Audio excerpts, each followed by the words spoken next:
억만장자 시크릿. 지은이 라파엘 베지아그. 21세기의 나폴레옹 힐이라고 불리는 이 시대 최고의 비즈니스 그룹. 1990년대 유럽에서 전자상거래 시장을 개척해 백만장자가 된 세계적인 기업가지만 항상 정말로 성공했다는 느낌을 받지 못했다. 왜 어떤 사람은 백만장자에 머무르고 어떤 사람은 한 걸음 도약해 더 큰 부자가 되는지 알고 싶어졌다. 그래서 맨손으로 시작해 위대한 업적, 즉 억만장자가 된 사람들의 성공 법칙을 탐구하기 시작했다. 억만장자 시크릿은 베지아그가 직접 인터뷰한 자수성가 억만장자 21명의 이야기를 정리한 책으로 미국과 유럽은 물론 한국, 태국, 중국까지 5년간 전 세계를 누비며 지금껏 밝혀지지 않은 슈퍼리치들의 성공 경로를 끈질기게 추적해 완성한 역작이다. 영혼을 위한 닭고기 수프의 저자 잭 캔필드의 서문을 보면 베지아그는 전 세계의 억만장자들과 오랫동안 인터뷰를 진행한 결과 그들의 성공을 탄생시킨 20가지의 강력한 원칙을 찾아냈다.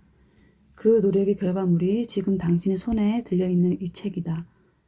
이 책을 읽으면 억만장자들과 같은 방에 있는 듯한 느낌이 든다. 자신의 이야기를 남에게 잘 공개하지 않는 사람들조차 내밀한 생각과 감정을 털어놓게 만드는 베지아그의 독특한 재능 덕분이다. 이 책은 압도적 성과를 올리기 위해 필요한 신념과 행동을 내부자의 시선으로 보여준다. 억만장자들이 살면서 겪었던 어려움, 거기서 배운 교훈, 그들이 발전시킨 지식, 직접 만들거나 찾아낸 해결책, 매일같이 성취한 결과 등을 이해하기 쉬운 언어로 들려준다. 보통 이런 서문을 쓸 때는 행운을 빈다 라는 말로 끝낸다. 하지만 당신에게 필요한 건 행운이 아니라 이 책에서 발견하게 될 삶을 바꾸는 원칙과 도구를 실행에 옮길 결단력과 용기다. 그러니 행운을 비는 대신 여행을 즐겨라는 말로 끝을 맺도록 하겠다. 여행을 즐겨라. 우선 목차에 들어가기 전에 백만장자와 억만장자의 차이를 한번 보실까요? 억만장자에 대한 정의는 새로울 게 없다. 최소 10억 달러, 한화 약 1조 1천억 원 이상 순자산을 보유한 사람을 뜻한다. 억만장자는 정말 희귀하다. 통계적으로 전 세계 인구 500만 명 가운데 1명뿐이다. 백만장자 중에서는 1만 명 중 1명꼴이다. 그렇다면 백만장자와 억만장자의 차이는 뭘까? 이 책에 등장하는 여러 인터뷰 대상자들을 예로 들어보자. 백만장자는 호텔 하나를 소유할 수 있다. 노르웨이의 억만장자인 페터 스토달레는 체인점만 거의 200개에 달하는 호텔 그룹을 소유하고 있다. 백만장자는 공장 하나를 소유할 수 있다. 캐나다의 억만장자 프랑크 스트로나흐는 공장을 400개 가지고 있다. 백만장자는 식당을 하나 혹은 여러 개 소유할 수 있다. 호주의 억만장자 잭 코이는 식당 3,000개의 지분이 있다. 백만장자는 슈퍼마켓을 한두 개 소유할 수 있다. 러시아의 억만장자 세르게이 칼리츠키는 1만 7,000개가 넘는 슈퍼마켓과 약국을 소유하고 있다. 정말 차이가 어마어마하네요. 이제 목차를 한번 보시겠습니다. 챕터 1. 세상에서 가장 위대한 사람들의 시작. 첫 번째 비결, 억만장자의 시작은 그렇지 않았다. 두 번째 비결, 날고 싶으면 먼저 둥지를 떠나라. 세 번째 비결, 꿀 수 있는 가장 큰 꿈을 꿔라. 네 번째 비결, 나의 시작을 일단 믿어라. 다섯 번째 비결, 억만장자는 다른 곳을 보았다. 여섯 번째 비결, 비전이 방향을 제시한다. 챕터 2. 세상에서 가장 위대한 사람들의 열정. 일곱 번째 비결, 깃발이 되지 말고 바람이 되어라. 여덟 번째 비결, 감당할 수 있는 위험은 감수하라. 아홉 번째 비결, 기회가 장애물처럼 보일 때도 있다. 열 번째 비결, 이기려면 계속 싸워라.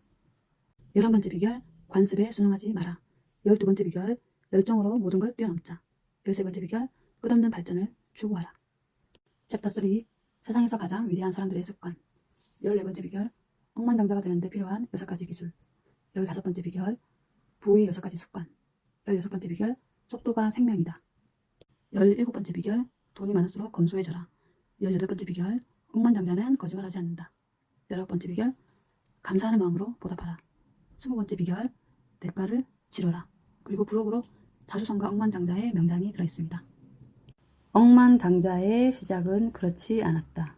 두 번째 오해, 억만장자들은 금수저다.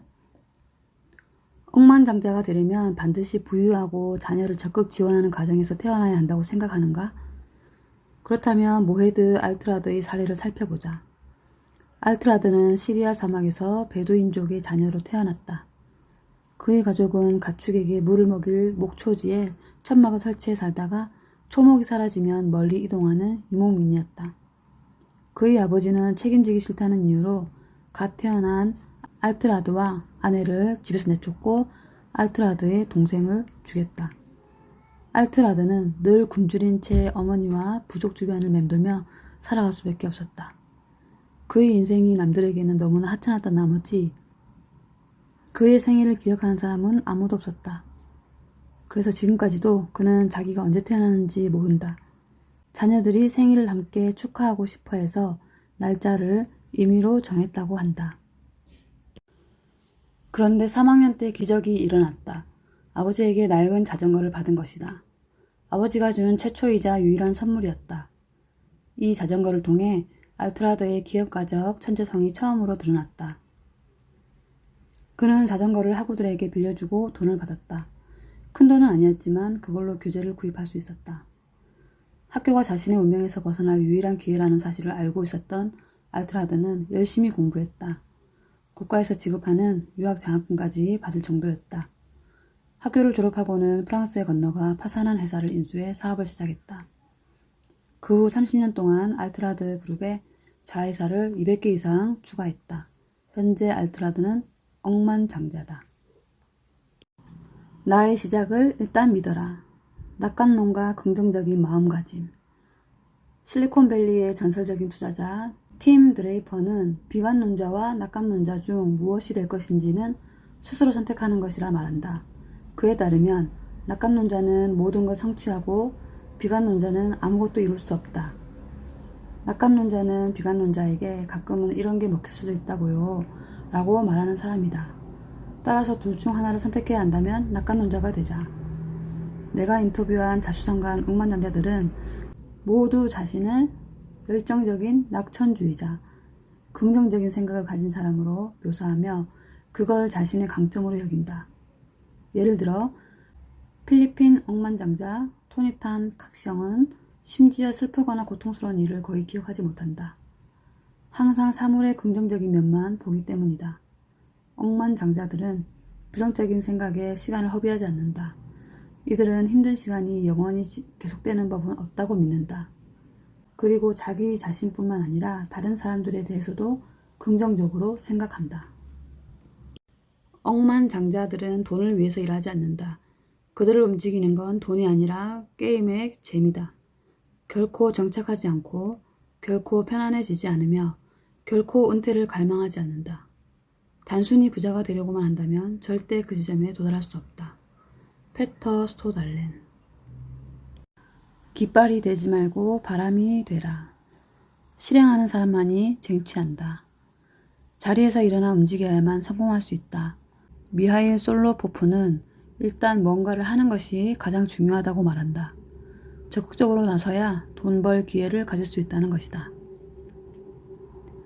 사람들은 대부분 실패를 두려워하기 때문에 행동하지 않기 때문에 실패한다. 이런 일을 막기 위해 모헤드 알트라드는 왜 하지 않았는지 변명하기보다는 그냥 무엇이라도 하라고 권한다.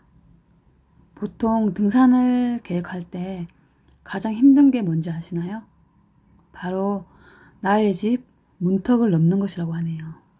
그래서 이 글을 읽으니 갑자기 생각이 나서 한번 덧붙여 봅니다. 가지고 있는 모든 딸기를 팔아라. 이 책에서 당신이 눈여겨봐야 할 교훈 중 하나는 스칸디나비아의 호텔왕 페터 스투달렌의 딸기 철학이다. 그는 12살 때 동네 시장에서 딸기를 파는 것을 좋아했는데 그때 이 철학을 배웠다. 시장에는 스투달렌 외에도 이미 지붕이 달린 거대한 스탠드를 가진 딸기 판매상이 4~5명이나 더 있었다. 스토달렌이 가진 거라곤 어머니에게 받은 작은 둥근 테이블뿐이었다. 하지만 그는 기죽지 않고 넘치는 활력과 열정으로 딸기를 팔았다. 하루만 지나도 딸기가 물러터져서 도저히 팔 수 없는 상태가 되기 때문이었다. 때로 스토달렌은 큰 가판대를 가지고 있는 경쟁자들을 부러워하기도 했다. 어떤 경쟁자는 뒤에 캠핑카를 세워놓았고 어떤 사람은 꽃이며 사과며 모든 것들을 같이 팔았다. 하지만 스토달렌에게는 딸기뿐이었다. 어느 날 그는 아버지에게 다른 사람에 비해 자신의 가판대가 너무나 초라하다고 불평했다. 그러자 아버지가 이렇게 말했다. 페터, 하나 가르쳐줄 게 있다. 내게 있는 딸기를 팔아라. 딸기는 네가 팔 수 있는 유일한 상품이니까.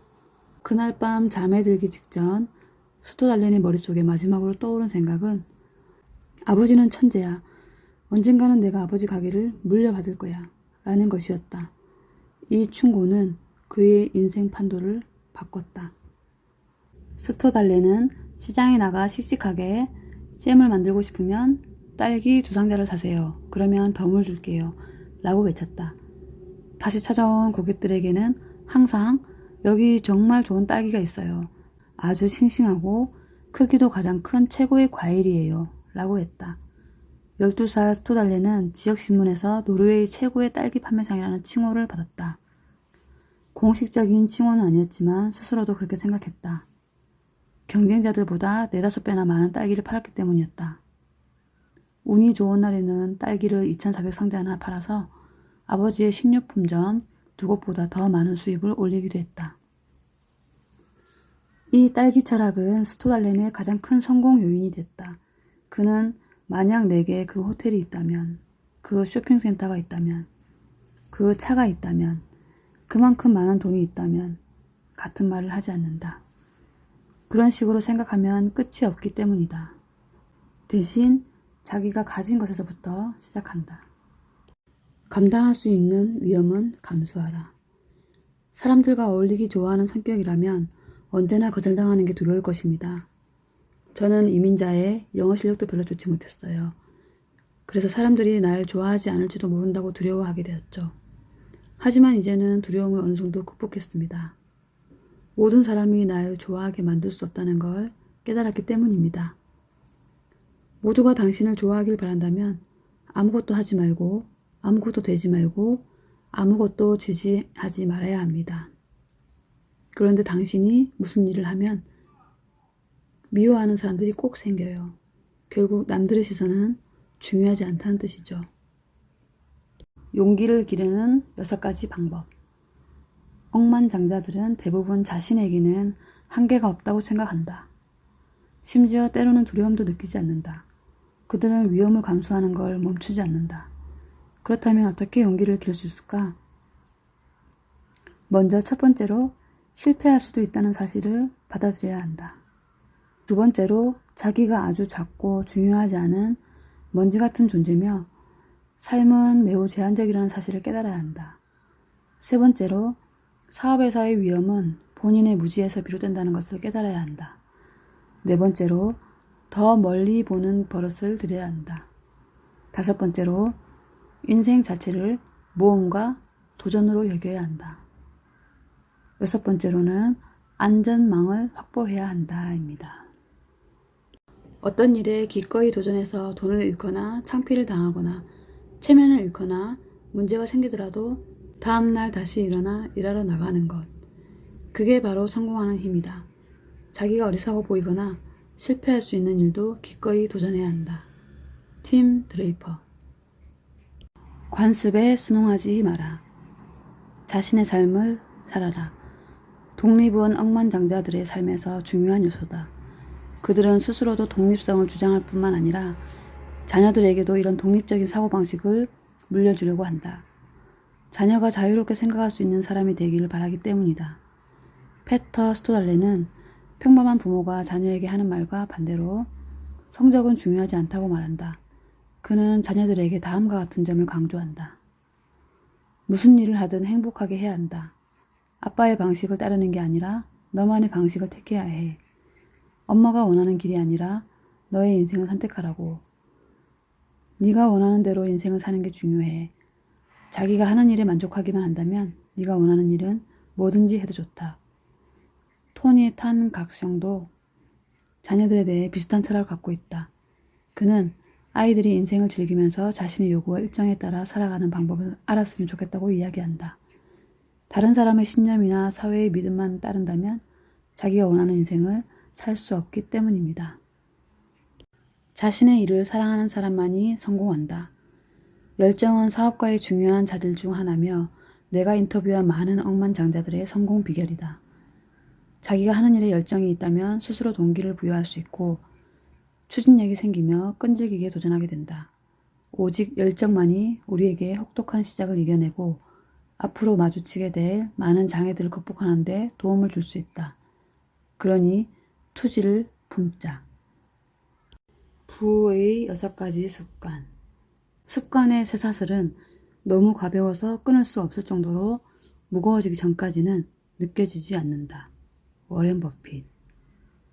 첫 번째 습관, 일찍 일어나기. 일찍 일어나는 건 성공한 기업인들의 가장 흔한 습관이다.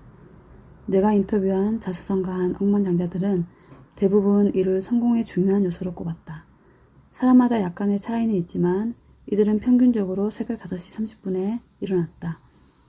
일찍 일어나는 게 왜 그토록 중요할까? 여기에는 몇 가지 장점이 있다. 먼저 세상이 깨어나는 이른 시간에는 원시적인 기운 같은 게 감돈다. 또한 일찍 일어나면 자기 자신을 위한 시간, 조용히 생각이 잠길 시간, 방해받지 않고 일할 시간이 생긴다. 이 시간 동안 극도의 생산력을 발휘할 수 있다. 두 번째 습관, 건강 유지.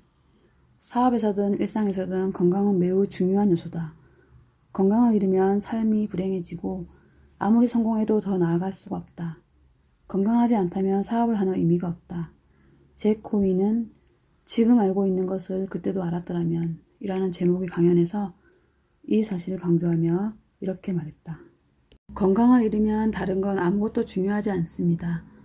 건강이 가장 중요해요. 당신이 얼마나 부자인지, 얼마나 중요한 인물인지, 얼마나 많은 힘을 가지고 있는지는 상관이 없습니다. 건강을 잃으면 다른 건 아무것도 필요하지 않거든요. 그러니까 건강을 잘 챙겨야 해요. 명상이나 신체 단련 같은 기술을 생활에 포함시켜서 심신의 균형을 유지하세요. 세 번째 습관, 독서. 책은 지식이 망라된 보물창고다. 차오더 왕에게 독자들에게 전하고 싶은 메시지가 있는지 묻자 그는 이렇게 대답했다. 책을 읽으라고 권하고 싶습니다. 특히 일을 올바르게 처리하는 방법과 좋은 사람이 되는 방법에 대한 책을 많이 읽으라고요. 네 번째 습관, 사색. 다섯 번째 습관, 규칙적인 일과. 여섯 번째 습관, 규율. 당신의 습관은 무엇인가? 의식적으로 선택한 습관인가? 그 습관이 장기적인 목표를 지지하고 강화하는가? 당신의 생활과 업무에 정해진 루틴이 있는가?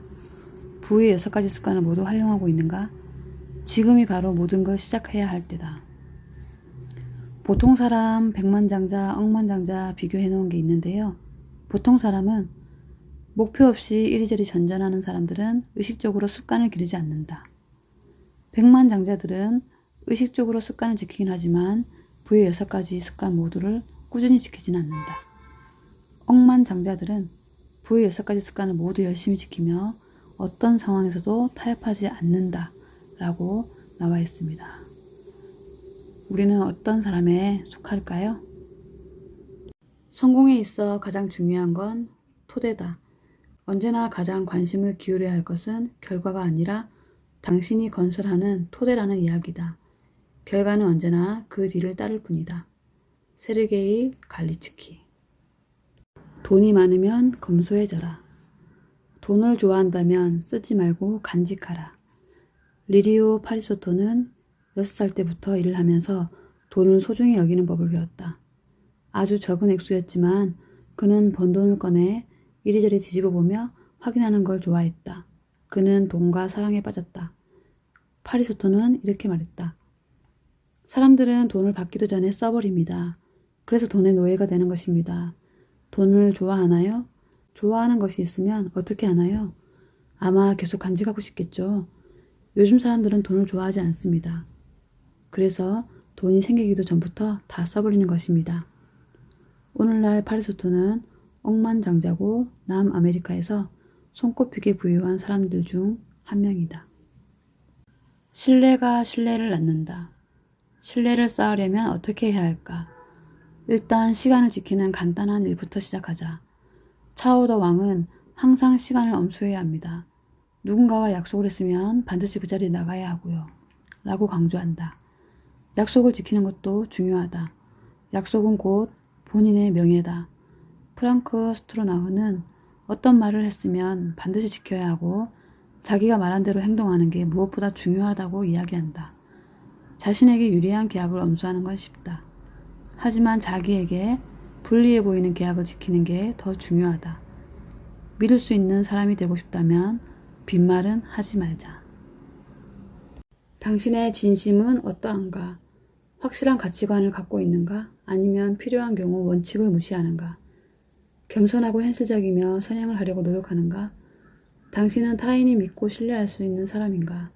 사람들을 어떻게 대하는가? 공정하고 공손하고 정직하고 의리를 지키는가? 당신의 평판은 어떠한가? 남들의 존경을 받고 있는가?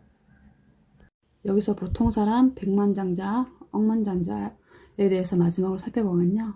보통 사람은 목표 없이 전전하는 사람들에게는 확실한 가치관이 없다. 그들은 요령을 피우면서 자신의 평판을 망치고 자기가 만들어낸 혼란에 빠져 허우적댄다. 거짓말과 속임수를 통해 백만장자가 될 수는 있지만 그게 오래 지속되지는 않을 것이다. 결국 들켜서 벌을 받게 된다. 대부분의 백만장자들은 확실한 가치관을 갖고 있지만 시장에서 평판과 신뢰를 쌓는 일에 주력하지 않는다. 이 때문에 사업에서 성취할 수 있는 것에 한계가 생긴다. 반면 억만장자들은 진실성과 신뢰를 바탕으로 훌륭한 평판을 쌓으려고 애쓰며 자기가 상대하는 이들에게 깊은 존경을 받는다. 마지막으로 겸손은 성공의 표식이다. 그러니 자기가 성공했다는 걸 알 수 있는 유일한 방법은 겸손해지는 것이다. 아주 약간이라도 오만한 태도가 남아있다면 당신이 여전히 자기 자신이나 다른 사람에게 뭔가를 증명하려고 한다는 뜻이다. 나빈 자인. 억만장자의 인터뷰를 통해 알아낸 시크릿을 알려주는 책이며 일반 보통 사람, 백만장자, 억만장자의 마인드가 어떻게 다른지 보여주네요. 삶을 바꾸는 원칙과 도구를 실행에 옮길 결단력과 용기를 이 책에서 발견할 수 있는데요. 저는 한편으로는 크게 확 와닿지는 않았답니다. 제가 부자가 아니라서 그런지 아니면 아직까지 저한테 부자 마인드가 없어서인지 현실적으로는 조금 괴리감이 들었다고 할까요? 백만장자도 아니고 억만장자도 아닌 보통 사람이라서 그런 것인지. 그러나 이 책을 통해 지나온 나의 삶을 한번 돌아보며 나에게 온 기회는 과연 몇 번이었을까 잠시 생각은 해보았답니다. 그저 열심히 살아온 것 같은데 너무 열심히만 살아서인지 아직까지 손에 쥔 것은 하나도 없고 이제부터 또다시 새로운 시작이라는 생각이 드네요. 출판사 서평을 보면 어떤 언론이나 책에서도 공개된 적이 없는 이 시대 최고 슈퍼리치들의 사업과 세상을 바라보는 시각을 날카롭게 통찰하다. 이를 통해 삶이 목적을 잃고 정체됐다고 느낀 사람들에게 인생의 터닝포인트를 만드는 부자의 사고방식을 심어주고 성공의 잠재력을 일깨워준다 라고 되어 있습니다. 읽어서 해로운 책은 없으니까요. 우선은 읽어보시고 나에게 좋은 것만 정립하시면 된다고 생각합니다. 그런 면에서 억만장자들의 생각과 사고를 자세히 들여다볼 수 있는 억만장자 시크릿 추천하고 가겠습니다. 부의 공식을 뒤집은 자수성가 억만장자들의 20가지 원칙 꼭 확인해 보세요. 그럼 저는 이만 가겠습니다. 안녕.